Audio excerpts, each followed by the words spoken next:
बिस्मिल्लाहिर्रहमानिर्रहीम। I am professor Abid Umar from grip institute Multan. बेटा हम ट्रांसपोर्टेशन इन प्लांट पढ़ रहे थे। आज का हमारा जो टॉपिक है वो है बेटा opening and closing of stomata.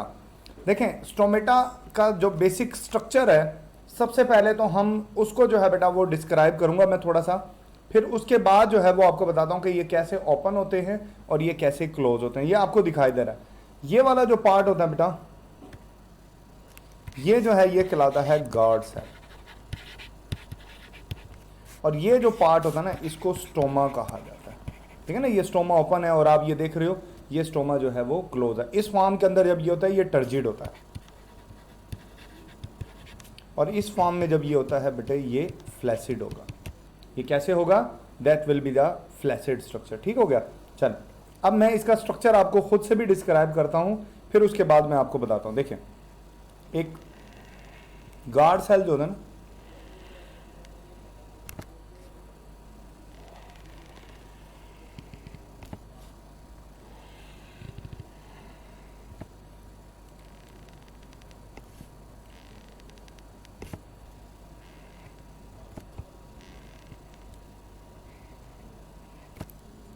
वो कुछ इस तरीके से होता है। देखें ना, इसकी ये जो अंदर वाली लेयर होती है ये थोड़ी सी थिक होती है।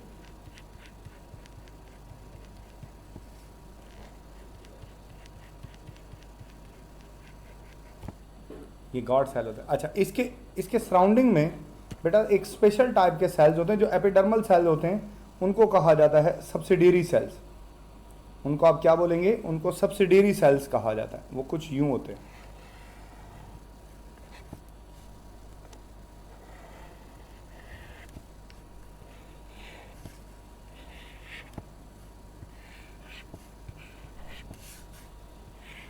यूं कुछ सेल्स पाए जाते हैं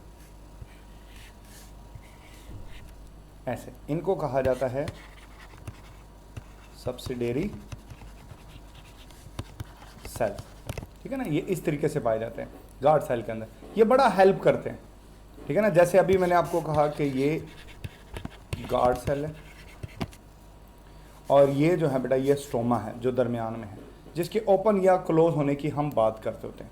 ठीक हो गया। चलें अब हम बात कर लेते हैं कि ओपनिंग और क्लोजिंग ऑफ स्टोमेटा में कौन कौन से फैक्टर जो है बेटा ये इन्वॉल्व होते हैं। सबसे पहली जो हाइपोथेसिस है ओपनिंग एंड क्लोजिंग को लेके बेटे वो है स्टार्च शुगर हाइपोथेसिस। हम आपको आपकी बुक को लेके जो है बेटे कुछ बातें जो है वो मैं इसमें बताऊंगा आपको। देखें, अकॉर्डिंग टू योर बुक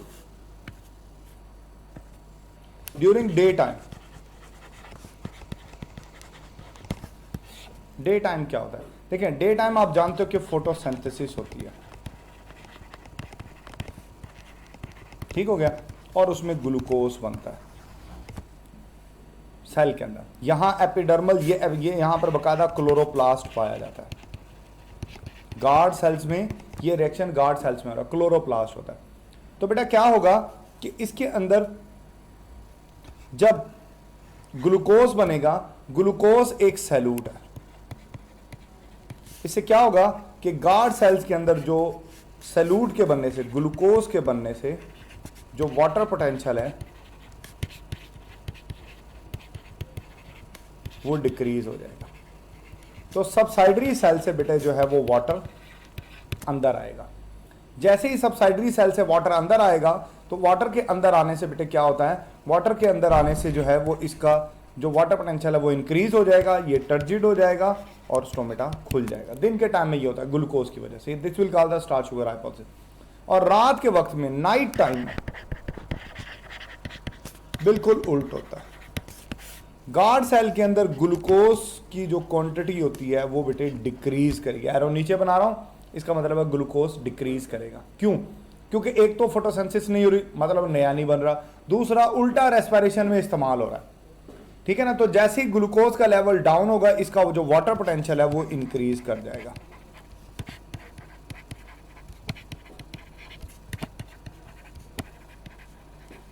जब वाटर पोटेंशियल इंक्रीज करेगा तो बेटा वाटर इसमें से निकल जाएगा।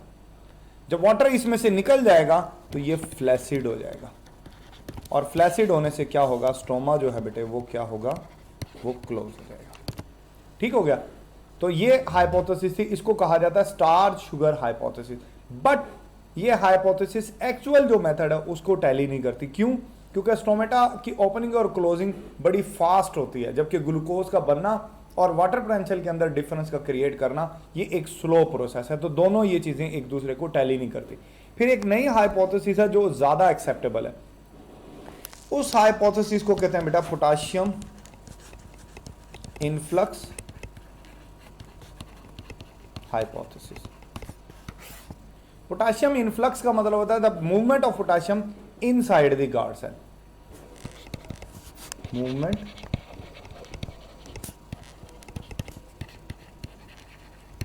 Inside the guard cells. ये गार्ड सेल्स के अंदर की मूवमेंट, मतलब गार्ड सेल के अंदर जाए पोटाशियम, तो इसको पोटाशियम इनफ्लक्स कहा जाता है। पोटाशियम इनफ्लक्स जो है बेटा that will be the responsible for the opening of stomata. अब ये किस तरीके से पॉसिबल है देखें, यहां बकायदा बेटा यहां पर पंप पाए जाते हैं, ये ना गेट मैं बता रहा हूं, ये को ट्रांसपोर्ट सिस्टम होता है गार्ड सेल और सब्सिडियरी सेल्स के दरमियान में। यहां पर जो पंप होता है उसको कहते हैं पोटाशियम प्रोटॉन पंप। ये पंप यहां पर मौजूद है, ये एटीपी का इस्तेमाल करता है और को ट्रांसपोर्ट होती है। को ट्रांसपोर्ट किस तरह होगी? पोटाशियम अंदर आता है जबकि हाइड्रोजन आयन बाहर जाता है। मतलब अगर आपको पोटाशियम को अंदर लाना है तो प्रोटॉन को बाहर जाना पड़ेगा, तभी यह मुमकिन होगा कि पोटाशियम अंदर आएगा और फिर ये गार्ड सेल के खुलने का सबब बनेगा। अब ये कैसे मुमकिन होगा, कैसे पोटाशियम को हम अंदर लेकर आएंगे, ये बात समझने वाली है। देखो बेटा, ये कार्बन डाइऑक्साइड कैसे अंदर आएगी, सॉरी पोटाशियम कैसे अंदर आएगा, इसको कंट्रोल करता है कॉन्सेंट्रेशन ऑफ कार्बन डाइऑक्साइड।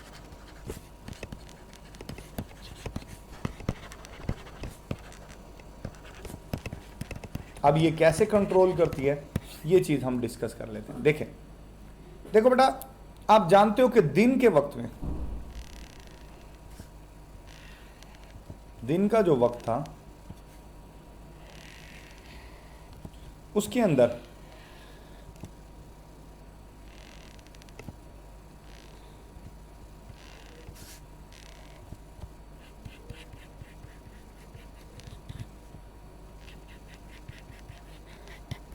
दिन के वक्त में ये क्लोरोप्लास्ट है, इसके अंदर बहुत सारी कार्बन डाइऑक्साइड होती है।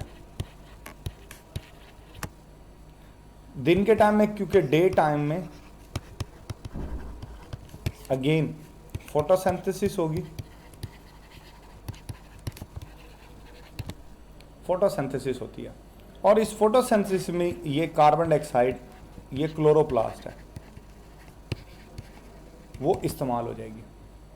जब कार्बन डाइऑक्साइड इस्तेमाल होगी तो मतलब जो है बेटा क्या होगा, there will be the less carbon dioxide due to the photosynthesis, क्योंकि वो कंज्यूम हो रही है दिन के वक्त में। जब कार्बन डाइऑक्साइड कम होती है तो जो गार्ड सेल की जो इन्वायरमेंट होगी वो बेसिक हो जाती है, यानी उसकी पीएच जो है बेटा वो क्या होगी, वो इंक्रीज कर जाएगी। बेसिक का मतलब ये है, क्यों? क्योंकि कार्बन डाइऑक्साइड एसिडिक होती है, कार्बन डाइऑक्साइड वाटर के साथ रिएक्ट करती है, ये कार्बोनिक एसिड बनाती है, तो इसलिए इसका एसिडिक नेचर है। इसके कम होने से गार्ड सेल की जो एनवायरनमेंट होगी वो बेसिक हो जाएगी और इसके बेसिक होने से एक एंजाइम एक्टिवेट होगा। This enzyme is called phosphorylase enzyme.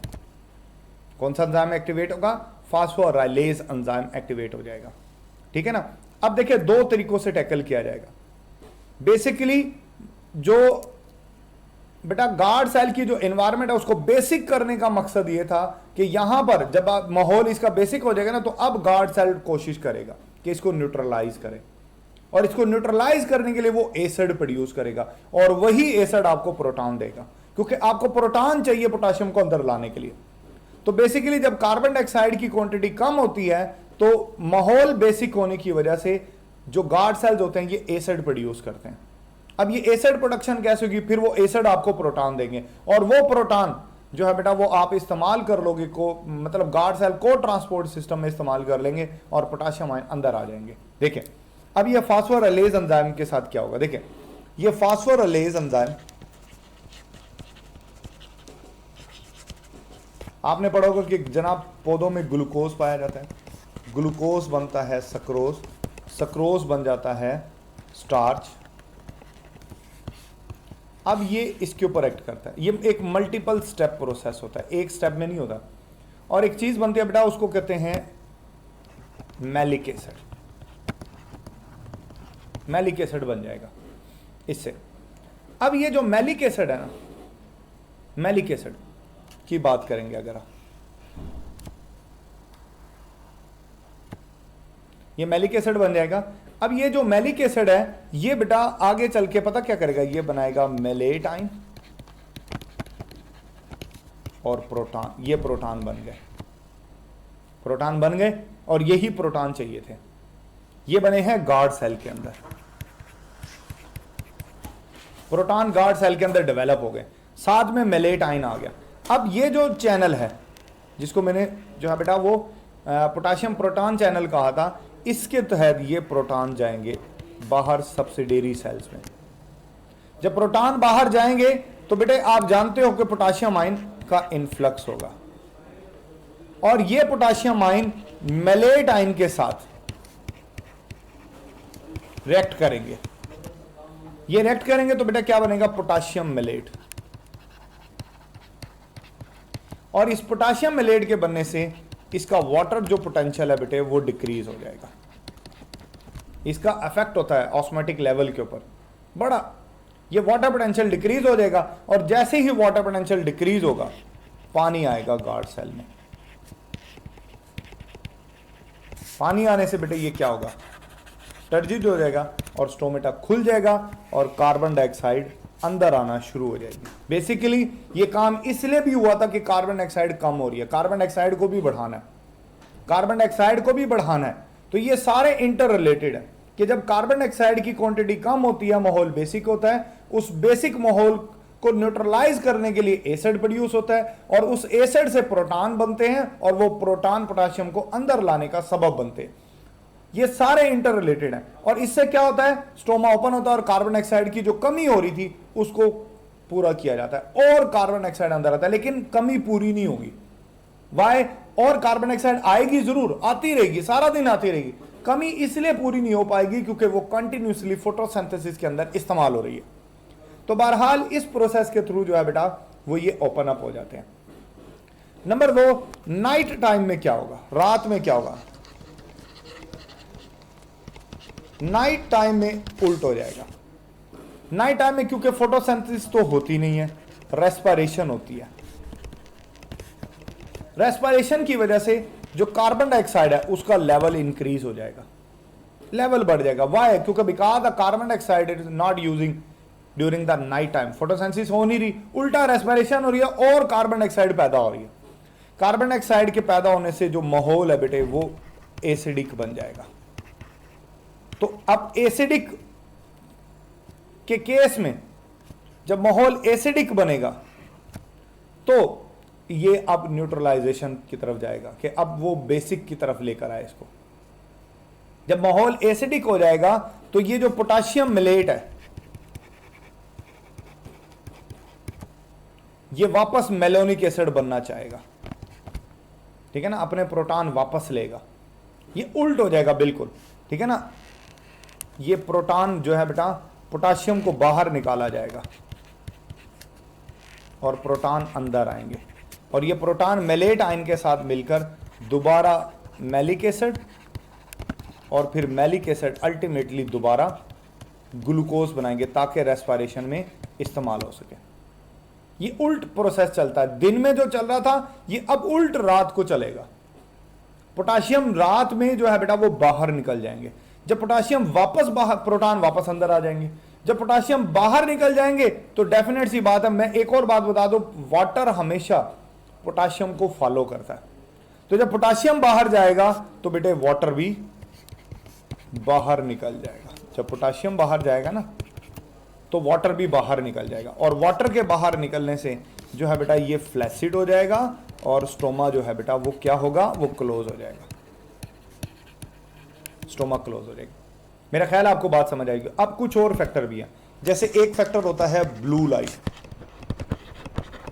Blue light जो होती है वो गार्ड सेल की इन्वायरमेंट को एसिडिक बनाती है, और एसिड से क्या होता है बेटा, प्रोटॉन जनरेट होते हैं, प्रोटॉन जनरेट होते हैं, और ये प्रोटॉन वही को ट्रांसपोर्ट में इन्वॉल्व होंगे। अगर प्रोटॉन बाहर निकालोगे तो पोटाशियम अंदर जाएगा, ठीक है ना। तो blue light that's why lead to the opening of stomata. एक और चीज है, वो क्या है बेटा, वो है एब्सिसिक एसिड। इसको ABA एंजाइम भी कहा जाता है। ये क्या करता है बेटा, this will inhibit potassium influx. जो पोटाशियम इनफ्लक्स होता है ये उसको इनहिबिट करते हैं। और आप जानते हो जब पोटाशियम अंदर नहीं आया तो वाटर अंदर नहीं आएगा, वाटर अंदर नहीं आएगा तो गार्ड सेल जो है वो टर्जिड नहीं होंगे, और गार्ड सेल जो है बेटा ये क्या होंगे, वो क्लोज हो जाएंगे, ओपन। तो एब्सिसिक एसिड जो है that will involve in the closing of stomata. लेकिन ये सिर्फ स्ट्रेस में पैदा होता है। जब स्ट्रेस कंडीशन आती है ना, खुश्की ड्रॉट कंडीशन पैदा होती है, तब ये पैदा होता है। जब टेम्परेचर 40 to 45 डिग्री सेंटीग्रेड पर पहुंच जाएगा तब ये प्रोड्यूस होगा। तो यहां से आपको समझ आ गई होगी बात कि बेटा it is involve in the closing of stomata. Basically ये साइटोकाइनिन को इनहिबिट करता है, और साइटोकाइनिन जो ATP होता है उसकी सप्लाई बंद कर देता है, जिसकी वजह से पोटाशियम पंप नहीं चलता, जिसकी वजह से पोटाशियम अंदर नहीं आ पाता। अंदर ना आने की वजह से स्टोमेटा क्लोज हो जाते हैं। ये एब्सिसिक एसिड का बेसिकली रोल होता है। उसके बाद आगे चलूंगा बेटे। नेक्स्ट हमारा टॉपिक जो है वो बड़ा सिंपल सा है, ट्रांसपायरेशन। बहुत इजी टॉपिक है।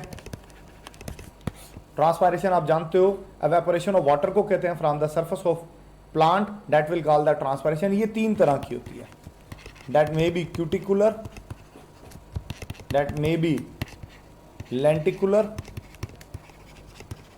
और लास्ट में वो है स्टोमेटल ट्रांसफर। अब ये होती है बेटा 5 to 7%, 1 to 2%, और ये तकरीबन 90% होती है। ये परसेंटेज अक्सर पेपर में आ जाती है। क्यूटिकल बेटा, ये क्यूटिकल एक वैक्सी लेयर होती है, इनमें पोर होते हैं, जहां जहां इनमें सुराख होते हैं वहां से पानी जो निकलता है वो क्यूटिकुलर ट्रांसपायरेशन कहलाता है। और लेंटी सेल्स होते हैं ना, लेंटी सेल्स, ये बार्क में पाए जाते हैं, बार्क पर होते हैं। और बार्क आप जानते हो कि कॉर्क कैम्बियम से बनती है। बेसिकली ये स्टेम का पार्ट है, यानी स्टेम के थ्रू जो ट्रांसपायरेशन होती है वो लेंटिकुलर ट्रांसपायरेशन होती है। और स्टोमेटा आप जानते हो, अभी हमने बड़ी डिटेल से पढ़ा है स्टोमेटा का स्ट्रक्चर जो है बेटा, ये जो है ये पाया जाता है 90% ट्रांसपायरेशन होती है। अब स्टोमेटा जो है ना, स्टोमेटा में एक लफ्ज लिखा हुआ है आइसो बायलेटरल। ये बड़ा कॉमन आस्किंग है, बच्चे पूछते हैं। आइसो का लफ्जी मतलब होता है बेटे सेम, और बायलेटरल का मतलब होता है बोथ साइड्स। अगर दोनों साइडें सेम हो ना, दोनों साइड पे स्टोमेटा बराबर हो, तो वो आइसो बायलेटरल होते हैं। और डोर्सो वेंट्रल का मतलब होता है, डोर्सो वेंट्रल, वेंट्रल का मतलब होता है सामने वाला, और ये इसको कहते हैं बैक साइड, मतलब फ्रंट और बैक साइड पर जो होता है उसको जो है बेटा ये कहा जाएगा। फिर उसके बाद है बेटा फैक्टर्स। कौन कौन से फैक्टर्स हैं जो कि इस ट्रांसपायरेशन को अफेक्ट करते हैं। सबसे पहला है टेम्परेचर। बड़ा सिंपल सा है, क्विकली बताऊंगा। टेम्परेचर बढ़ाते रहें, रेट ऑफ ट्रांसपायरेशन बढ़ता रहेगा। हर 10 डिग्री सेंटीग्रेड पे रेट ऑफ ट्रांसपायरेशन डबल हो जाता है, ठीक है ना। रेट ऑफ ट्रांसपायरेशन जो है वो डबल हो जाएगा।